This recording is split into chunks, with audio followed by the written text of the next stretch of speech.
नमस्कार। इस बुलेटिन की शुरुआत हम एक बेहद दुखद खबर के साथ कर रहे हैं। जाने माने पत्रकार विनोद दुआ अब नहीं रहे हैं। उनकी उम्र 67 साल की थी और उन्होंने आखिरी सांस ली है। उनकी बेटी मल्लिका दुआ ने इंस्टाग्राम पर पोस्ट के जरिए ये जानकारी सबके साथ साझा की है। एनडीटीवी से विनोद दुआ का बहुत पुराना रिश्ता रहा है। वो एनडीटीवी पर कई अहम कार्यक्रम कर चुके हैं। उन्होंने खबरदार इंडिया नाम का एक कार्यक्रम किया था जिसमें वो पत्रकारिता के कई नए आयाम उन्होंने उसके जरिए तय किए थे। विनोद दुआ लाइव एक कार्यक्रम उन्होंने किया था जिससे आम जन जन तक उनको लोग पहचानते थे और उसके अलावा उनकी जो पर्सनालिटी थी, उनका जो व्यक्तित्व था, उसमें कहीं ना कहीं खाने का शौक, अच्छी चीजों का शौक उनके अंदर हमेशा से रहा था और जायका इंडिया का उनका एक कार्यक्रम था जो बहुत चर्चित रहा। हमारे साथ हमारे सहयोगी रवीश कुमार जुड़ गए हैं।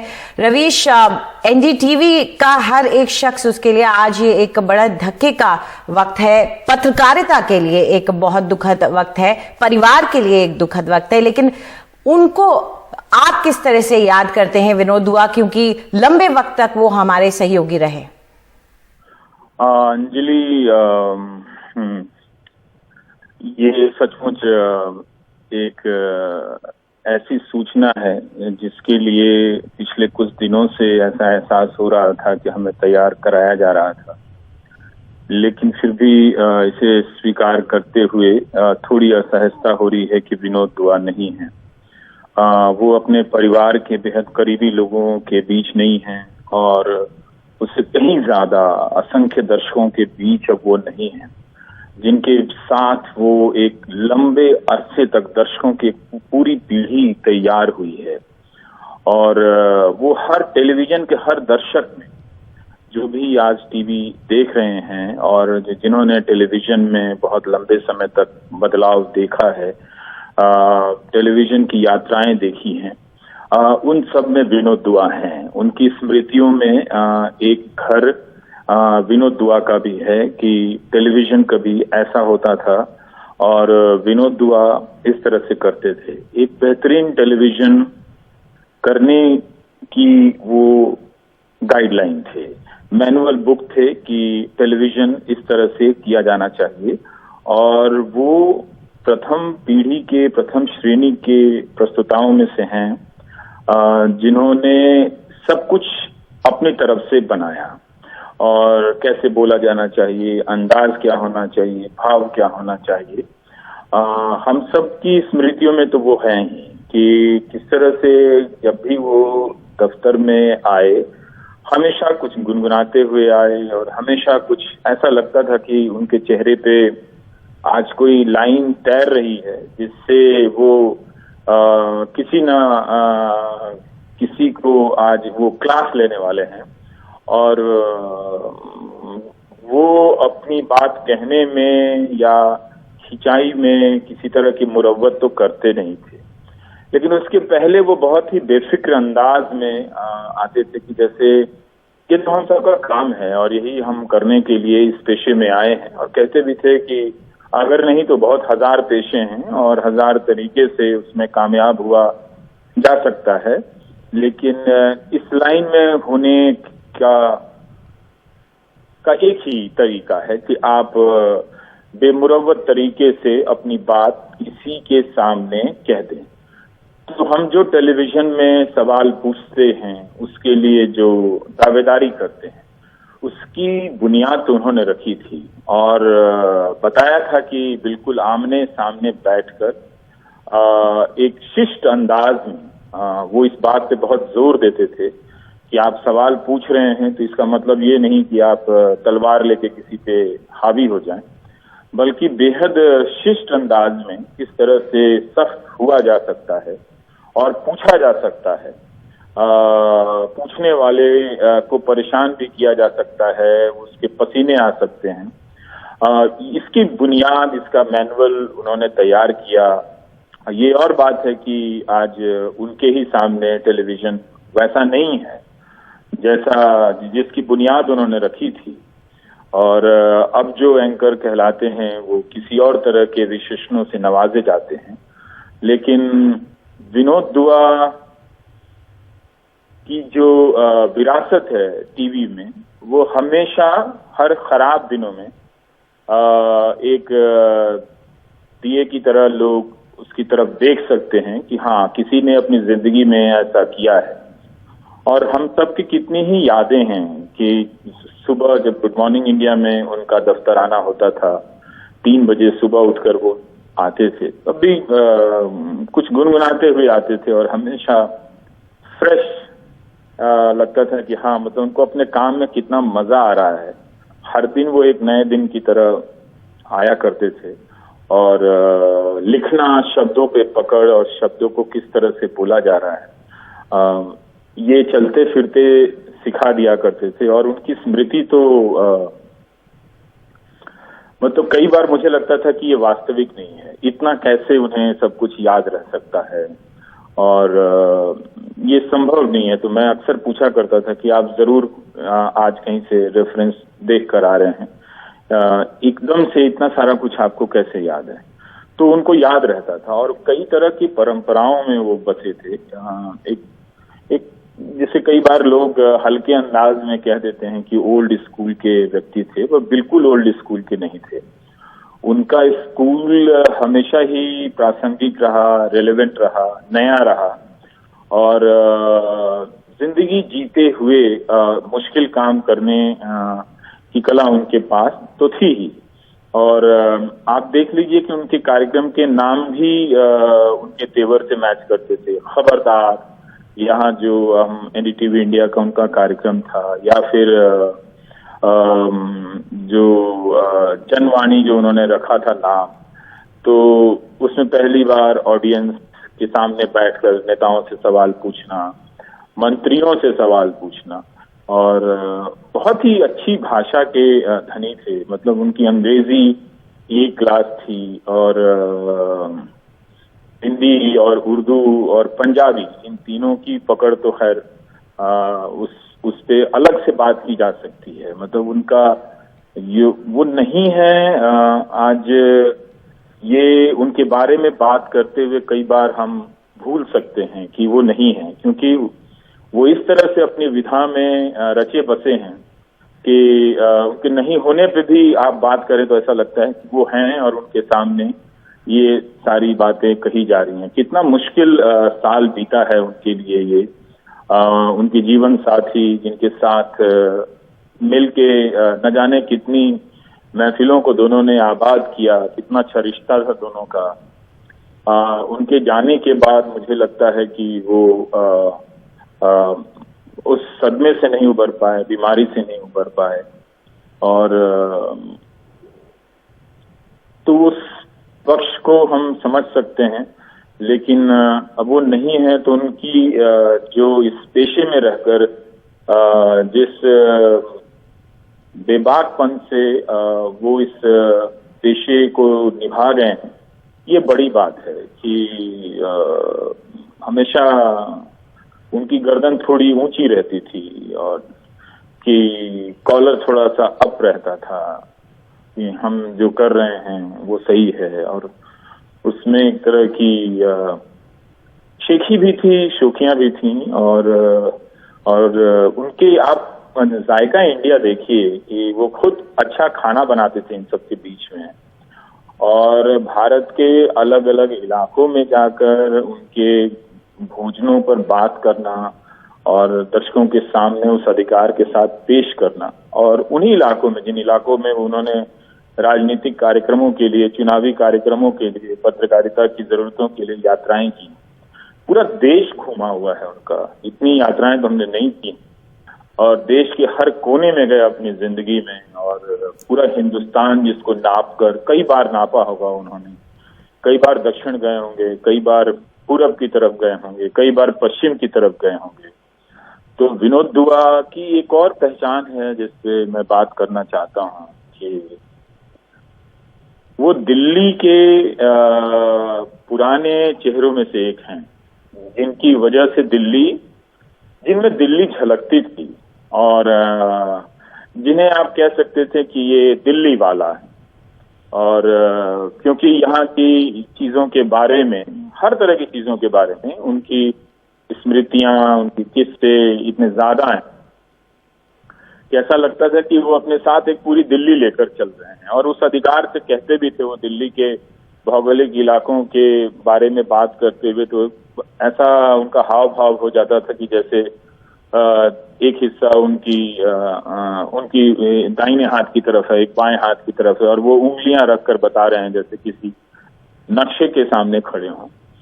और आप पत्रकारों की पीढ़ी देख लीजिए, मनोरंजन भारती, विजय त्रिवेदी, न जाने कितने लोग, प्रीतपाल कौर, परख से ट्रेन होते हैं, वो फिर बीबीसी में जाते हैं, वो दूसरे और अन्य चैनलों में जाते हैं। और एक तरह से उन्होंने एक हिंदी के पत्रकारों को साहस की एक भाषा दी, शालीनता के साथ, कि वो उस बात के बड़े ही वो एक रक्षक थे कि आप शालीनता कभी न तोड़ें और उस दायरे में रहें। बाकी आपके सवाल से किसी को तकलीफ होती है तो उस तकलीफ पर विचार करना आपका काम नहीं है, आपका काम किसी को खुश करना नहीं है। तो वो एक विनोद दुआ थे जो अपने आप में इस माध्यम के लिहाज से अगर आप उनको देखिए अंजलि, कि मीडियम और विनोद दुआ के बारे में सोचें तो वो एक पूरी किताब के रूप में ढल जाते हैं। मतलब हर चीज, कैमरे के सामने मुड़ जाना, कैमरे के सामने आप उनके पुराने वीडियो को निकाल कर देखिए, उनके आंखों की जो गतिविधियां हैं वो सब कैमरे को चकमा देती हैं और वो दर्शकों से जाकर सीधे मिल जाती हैं, और जो देख रहा है उसे एक तरह से उसमें कौतूहल पैदा कर देती है कि ये विनोद दुआ है। अभी वो कुछ कहना चाह रहे थे, वो रुक गए और अब इस मौके पर वो कह गए कुछ। इतना प्रत्युत्पन्न मतित्व, प्रेजेंस ऑफ माइंड उनका रहा है बोलने के लिहाज से और शब्दों के चयन के लिहाज से। बिल्कुल वो टेलीविजन की जो एक इकोनॉमी होती है उसके हिसाब से, उस स्पेस के हिसाब से विनोद दुआ लाजवाब थे। और उन्होंने अपने जीवन में हमेशा हिंदी को और उस हिंदी में की जाने वाली पत्रकारिता को एक नॉलेज के स्तर पर रखा ही, और सबके सामने वो उस अधिकार के साथ पेश होते रहे। तो इसलिए उन्होंने बहुत लोगों को प्रेरित किया। हालांकि आज के टेलीविजन में अगर आप देखें जिस तरह से टेलीविजन किया जाता है उसमें विनोद दुआ के अंश नहीं, लेकिन वो सब लोग ये मानने वाले जरूर होंगे कि विनोद दुआ अगर बेहतर कोई वक्त है टेलीविजन का या बेहतर कोई शख्स है तो उसकी मिसाल वो विनोद दुआ से जरूर देना चाहेंगे। वो लोग भी जो टेलीविजन में खराब करते हैं, जिन्होंने इस टेलीविजन मीडियम को खराब किया, तो विनोद दुआ के पास मीडियम की एक भाषा थी, तहजीब थी, और उस मीडियम का इस्तेमाल आम से आम लोगों तक पहुंचना, वो सिर्फ एक जर्नलिस्ट के सशक्तिकरण, एम्पावरमेंट की बात नहीं करते थे। वो अपने पूछने के अंदाज से देखने वाले को एम्पावर करते थे कि आप भी इस तरह से अपने नेताओं से हिसाब किताब ले सकते हैं। तो ये थे विनोद दुआ। और जी बिल्कुल, मुझे मालूम नहीं कि कहाँ रुकना चाहिए और कब तक बोलना चाहिए। सचमुच हम सब के लिए जी रवीश, ये वक्त वाकई में खास तौर पे हम लोगों के लिए जो एनडीटीवी में काम करते हैं, उनके साथ काम कर चुके हैं, उनके लिए मुश्किल वक्त है।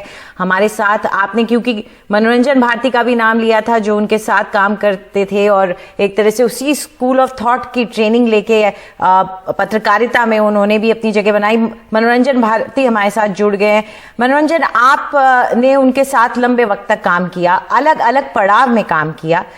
एनडीटीवी के साथ उनका एसोसिएशन आपने कैसे देखा और पत्रकार कैसे थे ये तो हमें रवीश ने बताया ही, लेकिन वो शख्स कैसे थे? उनको जो जायका इंडिया का करते हुए देखे और वो ये जाने कि पॉलिटिकल रिपोर्टिंग भी वो उससे उतनी ही सटीक करते हैं, वो किस तरीके से बैलेंस बनाते थे? अंजलि, मैं बताऊं कि जब मैं आईएमसी से पास आउट हुआ और 94 की बात थी, और उसके बाद जब मैं सोच के आया था, जर्नलिज्म किया, और उसके बाद जब हिंदी जर्नलिज्म से पढ़ के मैं निकला तो मुझे एक ही मेरा सपना था कि मैं विनोद दुआ के पास जाऊं, और और एक ऐसा मौका आया कि उस वक्त एक आपका नाम की कंपनी बनी थी, वो एक प्रोग्राम बना रहे थे। बाद में मैंने विनोद दुआ को ज्वाइन किया और वो परख को ज्वाइन किया, और मैंने उनके साथ 96 तक एनडीटीवी ज्वाइन करने तक उनके साथ काम किया। वो 2 साल जो मेरे जिंदगी के बेहतरीन 2 साल थे। एक बच्चे की तरह मैं उनके पास गया, और एकाएक मुझे याद है कि उन्होंने मुझे एक टाटा पे स्टोरी करने के लिए दे दिया था, और टाटा पे जब मैं स्टोरी करके आया तो चूंकि वो परख जो है वो दूरदर्शन पे जाता था, उन्होंने बोला कि नहीं ये प्रोग्राम तो जा नहीं सकता क्योंकि इसमें ढेर सारी ऐसी चीजें। विनोद दुआ ने कहा कि नहीं ये प्रोग्राम जाएगा। उन्होंने देखा, उन्होंने काट छांट करी थोड़ी, और वो प्रोग्राम टेलीकास्ट हुआ। तो वो एक ही बात जो वो उन्होंने सीख दी थी, बाबा जो नाम मेरा लोग लेते हैं, उन्होंने ही मुझे बब्बे बोलते थे। वो दाढ़ी उड़ी होती थी मेरी, पहले कुर्ता उर्ता पहनता था। तो उन्होंने एक ही चीज कही कि देखो जब लाइट और कैमरा ऑन हो जाए तो तुम सवाल पूछने से घबराना मत। जो भी तुम्हारे दिमाग में आए, जो भी तुमको अच्छा लगे सवाल, वो पूछना है, लेकिन सवाल पूछना है, शालीनता से चिल्लाना नहीं है। तो ये एक बड़ी सीख उनकी जो जीवन में आज तक मैं अपने पास लेके रखा हूं कि मैं कभी उत्तेजित नहीं होता कोई सवाल पूछने में। जो भी सवाल पूछना होता है वो पूछते हैं। वही स्कूल जो है, जो विनोद दुआ का स्कूल जिसकी बात रवीश कर रहे थे, चाहे जो एनडीटीवी का स्कूल है, वो भी वो सेम है। तो एक बहुत बहुत यादें हैं। उनके घर जाते थे, खाने के बड़े शौकीन थे, खाना भी बनाते थे। वीकली जब परख का टेप चला जाता था, क्योंकि वो वीकली प्रोग्राम होता था, तो उसके बाद हम वो बोलते थे आ जाओ, और उस वक्त हम लोग बैचलर होते थे तो चलो। तो ढेर सारी चीजें याद है। बच्चे भी उनके छोटे होते थे। तो बहुत बहुत आज दुख हो रहा है, मतलब इस बात को लेकर के। हालांकि लग रहा था कि शायद उनकी तबीयत ठीक नहीं है, लेकिन एक अपने आप में स्कूल थे, और उसी स्कूल से ग्रेजुएट होके मुझे खुशी हो रही है और बड़ा फक्र हो रहा है कि मैं विनोद दुआ साहब के साथ काम किया, और जो उन्होंने जो एक लेगेसी छोड़ी है, मैं उम्मीद करता हूं कि आगे उनको यदि ले जाऊं तो मैं अपने आप को बेहतर इंसान समझूं। बिल्कुल, और बहुत बड़ा आज धक्का लगा है पत्रकारिता को। ये बहुत दुख की बात है जो खबर ये आ रही है। विनोद दुआ हमारे लंबे वक्त तक कॉलीग रहे, एक मशहूर पत्रकार हैं, एक ऐसे पत्रकार जो आखिरी वक्त तक पत्रकारिता को खड़ा रखने के लिए अदालत तक में लड़ाई लड़ते रहे। शुक्रिया हमारे साथ जुड़ने के लिए। फिलहाल हम एक छोटा सा ब्रेक ले रहे हैं।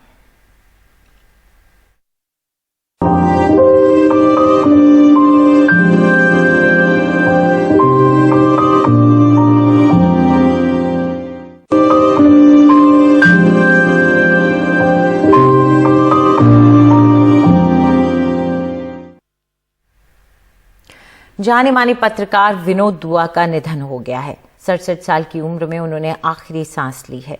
उनकी पहचान एक निडर पत्रकार की रही और सख्त सवाल पूछने के लिए वो हमेशा जाने जाते रहे। एनडीटीवी से उनका पुराना वास्ता रहा। चुनावी विश्लेषण को भी उन्होंने नए तेवर दिए थे। Tonight and over the next few days, my colleague Vinod Dua and I, along with reporters from all over the country, इन मतगणनाओं की सबसे बड़ी विशेषता इस दफे ये है कि मतगणना जो है वो एक नए तरीके से हो रही है। आज के इस बुलेटिन के मुख्य समाचार इस प्रकार हैं कि मध्य प्रदेश में मतगणना का काम जारी है। are you satisfied with the powers of the Chief Minister of Delhi? भारतीय राजनीति उसी दिशा में जा रही है जहां पर 1989 में जाना शुरू हुई थी, या अभी बहुत जल्दी है ये कहना। The Prime Minister was the Congress's star campaigner. So what will a landslide defeat mean for him? इन चुनावों में जो स्मूथ चुनाव रहे हैं, हिंसा की घटनाएं कम हुई हैं, इसका सेहरा आपके सर पर जा रहा है। तो क्या व्यक्ति महत्वपूर्ण है या सिस्टम महत्वपूर्ण है? तो इन चुनावों को आपने स्टैगर किया है, विभाजित किया है, तो क्या देश पीछे गया है या इसके पीछे आपकी सोच क्या है? ये सधी हुई आवाज अब आप दोबारा नहीं सुन पाएंगे। विश्वास के साथ ये कहा जा सकता है कि तेलुगु देशम 220 से 240 स्थानों पर विजयी रहेगी और कांग्रेस 80 और 90 के दशक में भारतीय दर्शकों ने दूरदर्शन पर सुनी ये आवाज चुनाव चर्चा के दौरान। उस दौर में एक बड़ी पहचान के साथ उभरे विनोद दुआ ने आज 67 साल की उम्र में अपनी आखिरी सांस ली। लोगों को याद आया वो दौर जब वो कई कई दिन दूरदर्शन पर चुनाव चर्चा किया करते थे। उन्होंने चुनावी विश्लेषण को नए तेवर दिए। भारतीय जनता पार्टी के अध्यक्ष की हैसियत से इसी दौर में विनोद दुआ ने जनवाणी जैसे कार्यक्रम की मार्फत एक सहमे हुए दूरदर्शन को पहली बार नेताओं और मंत्रियों से सख्त सवाल पूछने का सलीका सिखाया था। तब ये कल्पना मुश्किल थी कि एक सरकारी माध्यम में कोई पत्रकार मंत्री से ऐसे तीखे सवाल पूछ सकता है। शेषन साहब, जो चुनाव के जो कानून हैं उसके मुताबिक जितना खर्च करना चाहिए एक प्रत्याशी को, आपके मुख्य चुनाव आयुक्त होने के बावजूद उससे अधिक खर्च हुआ है, ऐसा क्यों? विनोद दुआ लेकिन खुद को पत्रकार नहीं ब्रॉडकास्टर कहना पसंद करते थे। राजनीति की बारीक समझ के बावजूद उनका मन कला, संस्कृति, संगीत और रंगमंच में रमता था। बाद में दूरदर्शन पर परख के नाम से उन्होंने जो सांस्कृतिक कार्यक्रम किए वो अपने आप में मील का पत्थर रहे। कम ही लोगों को मालूम है कि वो गाते बहुत अच्छा थे और रंगमंच पर भी उन्होंने कई बरस गुजारे। नमस्कार, कार्यक्रम खबरदार में आपका स्वागत है। एनडीटीवी से विनोद दुआ का वास्ता लगातार बना रहा। एनडीटीवी इंडिया पर उन्होंने खबरदार इंडिया और विनोद दुआ लाइव जैसे स्तरीय कार्यक्रम किए। नमस्कार। चुनावी चर्चाओं में भी लगातार शामिल रहे। हम बेंगलोर एक्सप्रेस में बैठकर कर्नाटका की तरफ जा रहे हैं। आज रात को हम बेंगलोर पहुंचेंगे। वहां जानने की कोशिश करेंगे कि जो 28 सीटों पर चुनाव होने हैं लोकसभा की, उसके लिए चुनाव का माहौल क्या बन रहा है, लोगों की सामूहिक सोच क्या है। बर्टोल्ट ब्रेख्ट के नाटक का एक डायलॉग है, जनता ने सरकार का भरोसा खो दिया है। हिंदी टेलीविजन की लगातार बिगड़ती लड़खड़ाती जुबान के बीच उनकी सधी हुई भाषा अपने आप में एक करिश्मा लगती थी। शब्दों पर उनका अधिकार अचूक था और उनका बिल्कुल साफ सुथरा उच्चारण जैसे उनमें अतिरिक्त जान भर देता था। बीजेपी को सिद्धांत नहीं, सत्ता प्यारी है। उसे लोकतंत्र की नहीं, अपनी सरकार बचाने की परवाह है। 60 साल की उम्र तक पहुंचते पहुंचते लोग बाग तजुर्बेकार हो जाते हैं, बुद्धि का भंडार हो जाते हैं या फिर सठिया जाते हैं। हमारे नेताओं के साथ क्या हुआ पिछले 60 साल में, हमारी राजनीति के साथ क्या हुआ? विनोद दुआ एक निडर पत्रकार थे। वो तीखे सवाल पूछने में जरा भी हिचकते नहीं थे। ये काम उन्होंने दूरदर्शन के डरे हुए दौर में भी किया और इस मौजूदा दौर में भी, जब सत्ता से सवाल पूछना आसान काम नहीं रह गया है। वो सांप्रदायिक राजनीति के खिलाफ थे और अपनी तरह के अनूठे राष्ट्रवादी थे। विचारों को लेकर समझौता करते उन्हें देखा नहीं गया। जायका इंडिया का। राजनीति और रोजमर्रा की खबरों से इतर उनका कार्यक्रम जायका इंडिया का बेहद लोकप्रिय रहा, जिसमें वो देश के अलग अलग राज्यों में घूमते हुए बड़े ही रोचक ढंग से वहां के व्यंजनों के बारे में बताया करते थे। प्याज की चटनी बहुत उम्दा और ये मिर्च की बज्जी। इस साल अप्रैल में खबर आई कि विनोद दुआ कोविड की चपेट में आ गए हैं। उनकी पत्नी पद्मावती चिन्ना भी, जो एक डॉक्टर भी थीं और बड़ी अच्छी गायिका भी। इस संगीतमय जोड़ी का एक सुर तभी टूट गया था जब चिन्ना ने विनोद से विदा ले ली थी। अब विनोद भी कई महीने तरह तरह की जटिलताओं से लड़ते हुए चले गए। उनके साथ निर्भीक पत्रकारिता की परंपरा की एक अहम कड़ी टूट गई है। सख्त और जरूरी सवाल पूछने वाला एक पत्रकार चला गया है।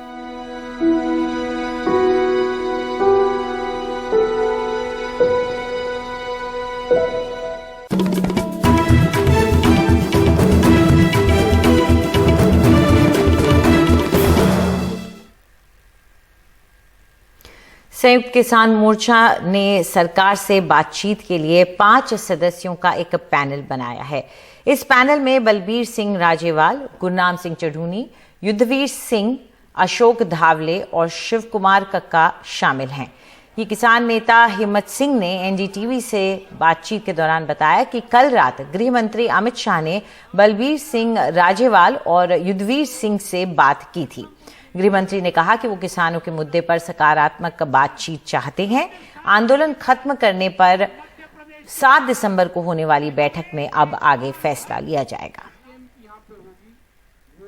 7 तारीख को होगी, यहाँ पे ही होगी 11-12 बजे। एसकेएम ने तय किया यहाँ पे मीटिंग में, वो जो 5 लोग तय किए हैं, एक कमेटी निर्धारित की, वो कमेटी भारत सरकार से बातचीत करेगी। वो ऑथेंटिक रूप से ऑथराइज कमेटी एसकेएम की है और अगली जो मीटिंग एसकेएम की यहाँ पे होगी वो 7 तारीख को होगी, यहाँ पे ही होगी 11-12 बजे के आसपास का उसका टाइम रखा गया है। और 2 दिन में जो भी सरकार इनसे बातचीत करके अपना एजेंडा साफ करना चाहती है, वो पूरे देश भर के मुकदमे हैं। हमारे केसेस का इशू काफी फोकस हुआ है। सभी किसान संगठनों के नेताओं ने कहा कि जब तक केस एक किसान के ऊपर भी है हम नहीं लौटेंगे। तो कल हरियाणा के सीएम से बात हुई है, लेकिन अभी मसला अधूरा है। आज यूपी से भी कोई फोन आया है शायद किसी अधिकारी का, वो भी सोच रहे हैं मुद्दों को रिजॉल्व करने के लिए। 5 लोग जो है सरकार के साथ बातचीत करेंगे, लेकिन फैसला यहाँ आके ही होगा, बड़े एसकेएम की मेन बॉडी जो है उसकी मीटिंग।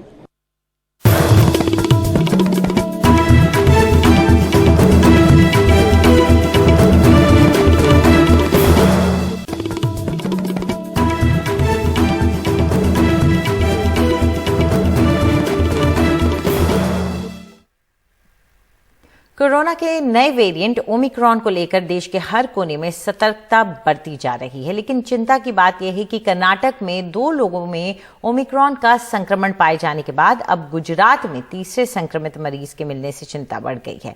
यानी अब देश में कोरोना के ओमिक्रॉन वेरिएंट के तीसरे केस की पुष्टि हो गई है। गुजरात के जामनगर में ये संक्रमित शख्स मिला है। जिम्बाब्वे से जामनगर लौटकर ये शख्स आया था और संक्रमित पाया गया है। जामनगर में से मिला है, वो ओमिक्रॉन वेरिएंट में पॉजिटिव मिला है। उसके हिसाब से उसको आइसोलेट किया गया है, उसके ऊपर हम नजर रख रहे हैं। जहां वो रहते थे वहां पर जो है हमने माइक्रो कंटेनमेंट जोन बनाया है, और इस हिसाब से हम जो हमको प्रिकॉशन लेने हैं और सूचना जो मिली हुई है उन सब का पालन करते हुए हम लोग उस एरिया को घेर कर उसमें लोगों को उनकी टेस्टिंग, उनकी ट्रेसिंग और जरूर पड़ेगी तो ट्रीटमेंट, ये सब किया जाएगा। आम आदमी पार्टी के विधायक राघव चड्ढा ने आरोप लगाया है कि पंजाब के मुख्यमंत्री के क्षेत्र में अवैध खनन हो रहा है। आम आदमी पार्टी के विधायक राघव चड्ढा ने मौके पर पहुंचकर यह दावा किया। अरविंद केजरीवाल ने भी ट्वीट कर कहा कि मुख्यमंत्री चन्नी के हलके में इतनी बड़ी रेत चोरी क्या बिना संरक्षण या साझेदारी के संभव है। अरविंद केजरीवाल ने यह भी कहा कि कई लोगों ने आरोप लगाया कि चन्नी साहब सबसे बड़े रेत माफिया हैं, लेकिन मैंने यकीन नहीं किया। लेकिन क्या अब कांग्रेस उन पर कार्रवाई करेगी?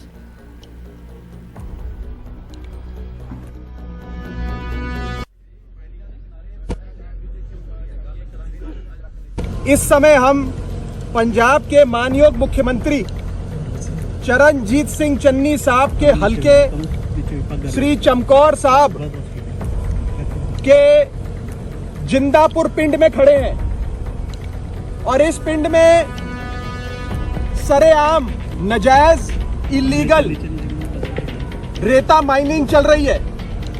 मेरे पीछे आप देख सकते हैं दरिया है, रेता निकाला जा रहा है और पानी हटाकर उस रेते को पोकलेन जेसीबी में भरकर ले जाया जा रहा है